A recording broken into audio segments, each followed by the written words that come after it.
Bonjour à tous et à toutes, Bonjour. nous sommes très contents de retrouver cette nouvelle vidéo. Aujourd'hui on vient avec une vidéo mise à jour puisqu'on vous l'avait faite en 2021 vous présentant toutes les pompes à insuline qui existaient en France. Et aujourd'hui nous sommes en 2024 et il y a de nouveaux modèles de pompes à insuline qui sont sortis et dispo en France. Et du coup dans cette vidéo on va vous présenter les 6 pompes à insuline que vous pouvez avoir en France en 2024.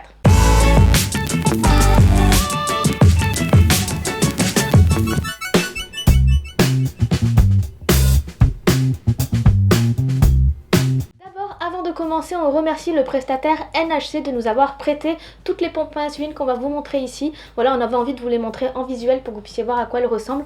Donc ils nous ont réussi à nous les prêter toutes, hein. Bon, ce qui est un peu extraordinaire, ça n'arrive absolument pas.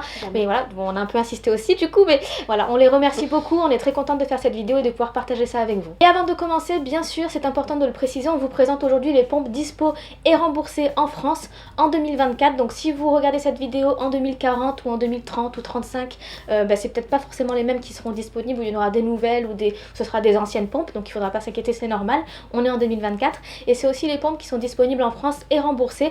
Donc si jamais vous habitez à l'étranger dans un pays francophone et qu'il y a d'autres pompes qui sont disponibles ou que celles-ci ne sont pas disponibles, c'est normal parce que du coup nous c'est vraiment celles qui sont dispo et remboursées en France. Et ce qu'il faut savoir également, c'est que toutes les pompes à insuline qu'on vous montre ici, elles sont sur prescription médicale. L'objectif c'est pas forcément de que vous fassiez un choix sur une pompe à insuline qui vous intéresse parce qu'il y a quand même des critères à respecter et chaque pompe correspond à chaque personne. Élise et moi par exemple on est jumelles et on a complètement un système différent, donc si vraiment vous avez des pompes qui vous intéressent, n'hésitez pas à en parler à votre endocrinologue qui pourra vous conseiller sur la meilleure pompe à choisir. La première chose à savoir sur toutes ces pompes, c'est que elles ont bien sûr toutes leurs spécificités, mais elles ont aussi beaucoup de points communs et notamment sur tout ce qui est administration d'insuline. Elles servent toutes à administrer de l'insuline et elles contiennent toutes à l'intérieur les bolus carrés, les bolus du haut et tout ça, le calculateur de bolus avec les glucides et tout. Donc si vous faites l'insulinothérapie fonctionnelle, elles le font toutes. Et enfin la dernière chose, c'est qu'elles sont toutes étanches. Du coup dans cette vidéo, pour aller plus vite, on va vous présenter plutôt les spécificités qu'elles ont. Elles ont toutes des avantages et des inconvénients, mais on va vous présenter les spécificités. Et on a décidé de faire ça déjà en deux grandes catégories. D'abord les pompes à insuline sans tubulure et après les pompes à insuline avec tubulure. Bon, bien sûr vous vous doutez bien qu'on n'a pas retenu toutes les informations des 6 pompes à insuline parce qu'on n'est pas, voilà, on n'a pas un cerveau non plus trop voilà. Donc j'ai le tableau sous les yeux qu'on vous mettra en lien en barre d'infos pour que vous puissiez accéder à toutes les informations qui concernent les pompes à insuline. Et donc on va commencer par l'Omnipod Dash. L'Omnipod Dash c'est une pompe sans tubulure. Son poids donc est de 26 grammes et en fait il se colle sur la peau directement. Sa capacité d'insuline est de 200 unités. Donc c'est vrai que quand on a des gros besoins en insuline, ça peut être un peu compliqué de l'avoir. Aujourd'hui en tout cas elle fonctionne pas en boucle fermée, cette pompe à insuline là. Après il existera une boucle fermée avec une autre pompe à insuline, mais en tout cas Omnipod Dash ne fonctionne pas en boucle fermée aujourd'hui. Et vous avez le PDM qui ressemble un petit peu à un téléphone ici, voilà, qui est vraiment très plat et très discret, et ça fonctionne pas du tout sur une application sur notre téléphone. Et donc ça c'est le PDM de la nouvelle version Omnipod Dash. Et l'Omnipod précédent, on appelait ça l'Omnipod 1 ou Omnipod classique. Le PDM ressemble à ça, vous voyez qu'il est un petit peu plus gros. Donc voilà, on va dire que le PDM le plus moderne c'est celui de l'Omnipod Dash quand même. La deuxième pompe sans tubulure que l'on peut avoir en France, c'est la Medtrom. Elle est plus récente que l'Omnipod, celle-ci, et elle se compose de deux éléments comme ça. La première chose c'est la pompe à insuline qui est ici, c'est le réservoir finalement qu'on remplit d'insuline, et là nous avons la base de la pompe à insuline, c'est là-dedans qu'il y a tout l'électronique finalement de la pompe, et quand on veut changer sa pompe on jette que ça et ça on le garde parce que il y a l'électronique dedans et tout. C'est une pompe qui ne pèse que 13,8 grammes, donc elle est plus légère que l'Omnipod. Voilà, par exemple Anne là sur le bras. Elle a une durée de 3 jours, comme toutes les pompes à insuline, et elle a un réservoir qui contient 200 unités, ça c'est Anne qui l'a, elle a 200 unités, mais le laboratoire a créé aussi la pompe à insuline en format 300 unités, donc ça c'est intéressant pour les personnes qui ont des plus gros besoins en insuline. C'est une pompe qui fonctionne avec un PDM, donc avec une petite télécommande qui est séparée, c'est tout petit, c'est pas très gros, ça ressemble un peu à un iPhone, mais en version miniature. On vous mettra une photo quelque part pour vous montrer, et on a aussi la possibilité possibilité, ça c'est intéressant de le savoir, de commander sa pompe à insuline directement sur une appli que l'on a sur son téléphone personnel. Et enfin, cette pompe à insuline ne fonctionne pas encore en boucle fermée, mais c'est un projet du laboratoire puisque cette pompe contient un algorithme de boucle fermée, donc ça pourrait arriver, mais pour l'instant en France ce n'est pas encore accessible et pas encore remboursé aux patients, mais c'est un projet du laboratoire qui devrait arriver dans pas trop longtemps. La troisième pompe, alors on l'a classée entre les pompes patch et les pompes à tubulure parce qu'en fait c'est une pompe patch avec une mini tubulure, donc elle est un petit peu entre les deux, voilà, elle ne sait pas trop où se positionner, tubulure, pas de tubulure, on sait pas trop. Donc c'est la pompe Kaleido, vous voyez qu'elle ressemble à ça, elle est très colorée, bon là il y a du bleu et du gris, mais elle existe en rose, jaune, vert, de toutes les couleurs. Et en fait quand on la met sur la peau ici, il y a une petite tubulure ici et le petit cathéter qui est au bout, voilà, qui doit mesurer, je sais pas, peut-être 5 cm, quelque chose comme ça, voilà. C'est vraiment tout petit à mettre sur la peau, elle pèse à peine 19 grammes, donc elle fait partie aussi des pompes les plus légères. Elle dure 3 jours aussi, bon comme toutes les pompes. Elle contient 200 unités, voilà, donc quand on a des gros besoins en insuline, elle n'est pas forcément pratique, mais en tout cas 200 unités c'est déjà bien. Au niveau de la télécommande, elle fonctionne uniquement avec un PDM.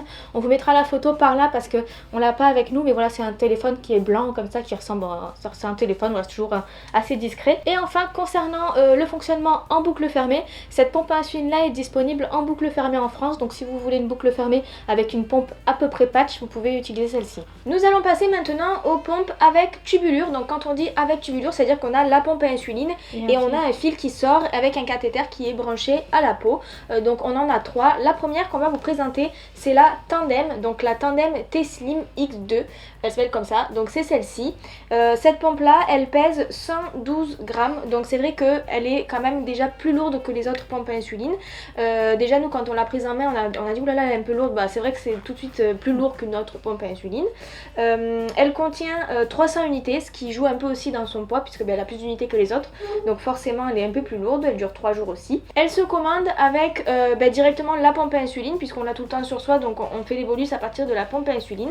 Et cette pompe à insuline à tubulure fonctionne également en boucle fermée. La deuxième pompe à tubulure qu'on va vous présenter, c'est la pompe à insuline Ipsopompe, voilà, qui est ici. Vous voyez qu'elle est un tout petit peu plus... Non, elle a à peu près les mêmes dimensions que l'autre pompe, mais elle est un tout petit peu plus légère, elle pèse 83 grammes, et bon, on le ressent assez quand on pèse les deux à côté. Par contre, concernant sa capacité, elle a uniquement 160 unités, donc vous savez que voilà, quand on a des gros besoins d'insuline, cette pompe elle n'est pas du tout possible à utiliser. Concernant la commande, on peut la commander directement sur une application MyLab sur le téléphone, donc vous pouvez la commander directement sur votre téléphone, ce qui est intéressant quand vous êtes sur un repas, vous n'avez pas besoin de sortir votre pompe à insuline, de la chercher dans le soutien-gorge, le pantalon, tout ça, vous avez votre application directement sur le téléphone. Et concernant la boucle fermée, elle fonctionne aujourd'hui en France en boucle fermée. Et enfin, la dernière pompe avec tubulure qu'on voulait vous présenter dans cette vidéo, c'est la Medtronic 640G et 780G. Voilà, alors vous voyez les deux se ressemblent, donc on les met ensemble parce qu'elles ont à peu près les mêmes caractéristiques et voilà, la seule différence c'est un bouton et le fait qu'il y en ait une qui fonctionne en boucle fermée et l'autre non, voilà. Mais sinon elles ont les mêmes caractéristiques. Elles pèsent toutes les deux à peu près 117 grammes, donc c'est une pompe qui reste lourde aussi, qu'il faut accrocher à sa ceinture, à son soutien-gorge et tout, donc c'est un peu lourd, il faut l'avoir sur soi tout le temps. Elle dure 3 jours, mais on peut avoir aussi un cathéter qui dure 7 jours, donc c'est la seule pompe à insuline qui peut avoir une durée de 7 jours, et ça c'est plutôt intéressant. Et enfin, elle a un réservoir qui peut aller soit à 200 unités, soit à 300 unités, ce qui fait que quand ça dure 7 jours, on peut avoir 300 unités pour les 7 jours. Et bien sûr, tout se contrôle à partir de la pompe à insuline, puisqu'on l'a sur soi, on la sort, on fait le bolus.